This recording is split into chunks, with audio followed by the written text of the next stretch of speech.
rezultatyvios atakos kol kas. Tiesa, ta ataka niekur dar nesibaigia. Čia staigus judesys, perdavimas į baudos aikštelę, gera galimybė, smūgis į vartus ir kamuolys vartų tinkle. Kristina Pereviznik jau antrąją susitikimo minutę muša įvartį ir šokiais džiugina čia šios transliacijos žiūrovus bei turbūt liūdina Gargždų miesto stadione. Pereviznik. Baudos aikštelėje, kairė koja, perdavimas ir puikiai proga. Puikiai. Pereviznik prie kamulio, ne, vis tik tai Pereviznik. Pati bandys išpildyti šią situaciją, geras Pereviznik. Bandymas ir Curukovas.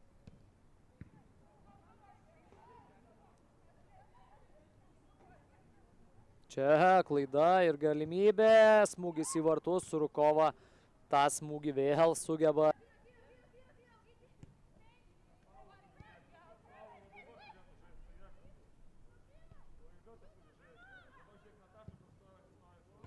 Čia dar kartelį tolimas šūvis ir vėl į vartų konstrukciją lekia kamuolys. Na, turi Artūras Sikorskis prabangą tokias žaidėjas kaip Marija Galkina laikyti ir ant atsarginių žaidėjų suolo. Čia gali būti labai pavojinga.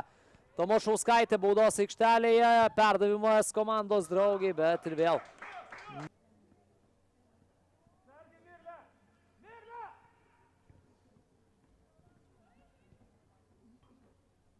Pereviznik, jo smūgis ir galų gale kamuolys antrą kartą atsiduria vartų tinkle. Vėl Pereviznik šoka, vėl jos judesiukai ir sveikina komandos draugės. Ukrainietę dar reikia žiūrėti pakartojimą, ten tikrai kažkas kamuolį dar nėra gynyboje. Ademulegun gali būti bėdų. Bangai gynyboje tų bėdų ir yra.